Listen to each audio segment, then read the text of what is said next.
This morning, ground zero of the burn zone. For the first time, the federal government giving NBC News an up-close view of the destruction as search and rescue look for the missing.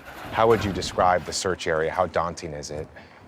Oh, this is the worst thing I've ever seen. This is apocalyptic. It's terrible.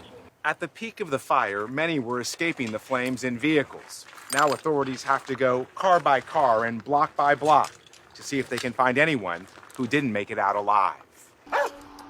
With more cadaver dogs on the way, officials expect to identify up to 20 new victims a day. 79-year-old Buddy Jantok and 74-year-old Robert Dykeman are the first to officially be identified. The governor says multiple children are also among the dead. We are heartsick that we've had such loss. For families like Clifford Abahai, the wait is agonizing. His 98-year-old grandmother Louise is still missing. I love you, Grandma. I hope you're at peace. We go slow, we go methodical, we're thorough, and then we're respectful. These are somebody's family. From every direction and every angle, you can see the true scope of the damage. This is what authorities are sifting through every day. The fire came through here at 80 miles an hour.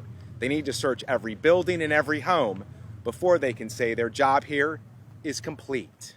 Though the cause of the fire is still under investigation, resident Shane True says he watched a downed power line ignite dry brush just outside his home.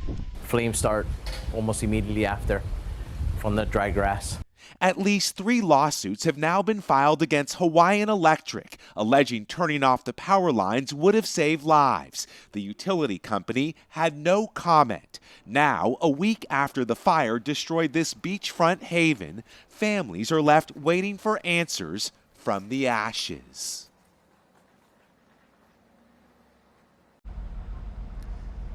Yeah, this death toll continues to rise from 99 the day previous to now over 100. 106 people killed in that fire, with only 27% of that search zone fully completed. There is still the thought that there will be many more to go here, an agonizing thought. Meanwhile, authorities have started to really identify some of the victims, providing closure to just a handful of families when there are still, of course, so many more to go. 4 DNA matches, so they know about the identities of 4. They've released the names of 2. And in one very major development, the governor releasing access through a major thoroughfare that had been shut down since the beginning of this crisis. This is crucial for people that have been trying to get back to either see their home or provide medical aid or provide supplies to people that are back there. It is open for people who are homeowners and first responders for a certain amount of time, and now it's going to be open for everybody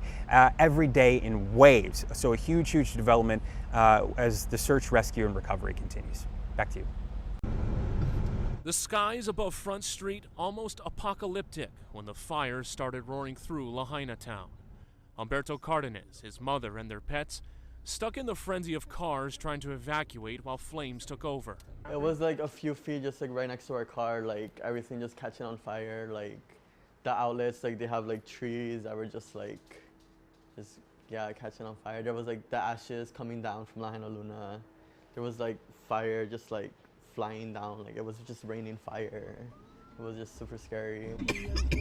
They sat in traffic for nearly an hour, choking on smoke. We don't know what to do, like we were just stuck. The car was getting like super heated, and my mom was telling me like if you have to, like just grab the pets and just start heading that way, like by feet, because we didn't think we'd make it out. Also stuck was Humberto's uncle, Armando Haro, who had his own view of the chaos near Lahaina's Cannery Mall. The power lines start coming down on the road, like 4, in front of Cannery Mall. Yeah, it was bad. It looked like a movie, man. And then plenty black smoke coming out, and plenty people running, buying stuff. Fortunately, Haro, Cardenas, and their immediate families made it safely to another relative's home in Ka'anapali.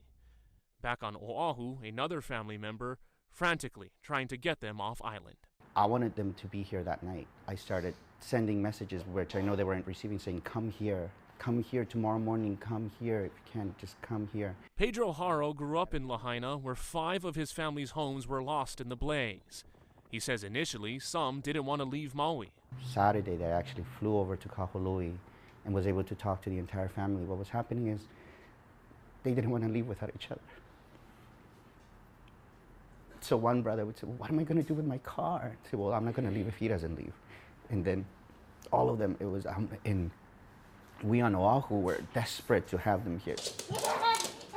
So on Monday night, 15 of his relatives and their pets landed on Oahu. Some will be staying with him, others with friends and relatives around town. Like so many, they're still processing the destruction and don't know if they'll ever return to Maui. But they're thankful everyone is safe. We like work, we like keep going. And it's always my father tells us, my father, bring us over here and he show us how to work, how to work and how to go always forward. This is not the way that we're supposed to be together, but there's a lot of families that can't even say that. There's a lot of families that are still not together. And so we'll take what we have. We're blessed. We're really grateful to all the people. And we're together. And that's more than I can hope for right now.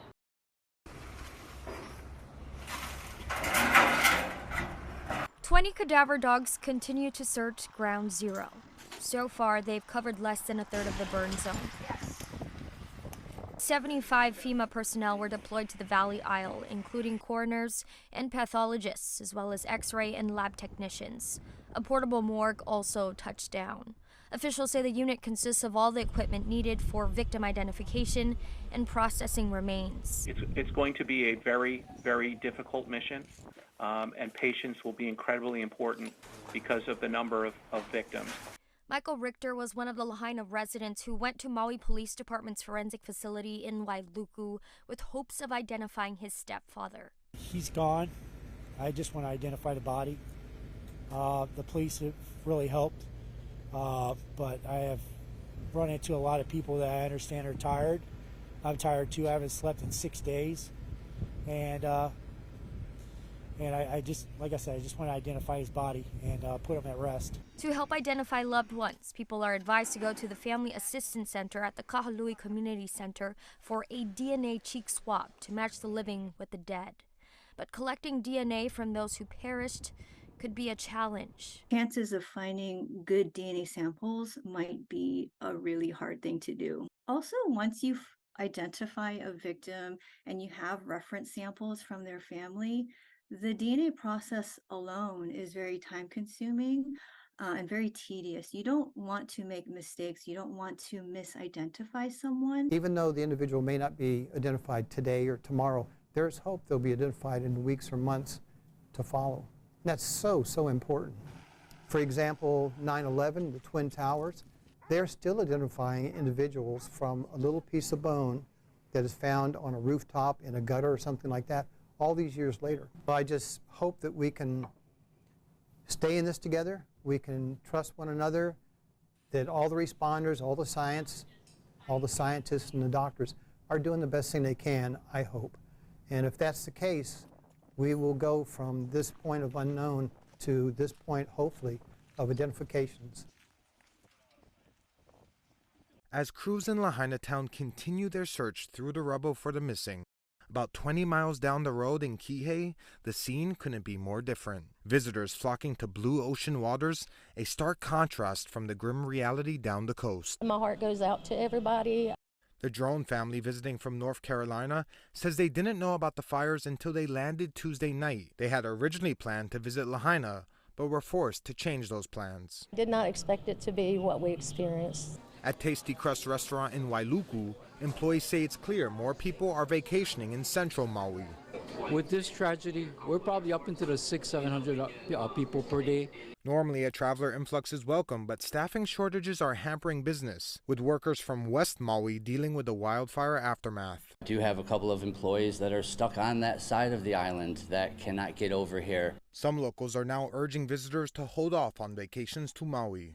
There are people still grieving the loss of loved ones and everything that they own. But it's okay for people to come and enjoy our home right now. And although there's been a significant drop from the nearly 7,000 daily arrivals down to about 2,000, some believe there's still too many visitors. We asked top state and county officials about the concerns. Some feel those who remain are hampering relief efforts by the community. Do you feel it's time for all visitors remaining on Maui to leave for the time being? All of our people will need to survive, and we can't afford to have no jobs or no future for our children. When you restrict any travel to a region, you really devastate its own local residents. I don't think anybody has a problem with visitors. I think people have problems with rude visitors. South Maui is open. Kihei and Wailea is open. Maui is not closed. A tale of two worlds in the aftermath of a historic tragedy. Leave a comment and share this video with your friends. With daily uploads, there will always be a conversation.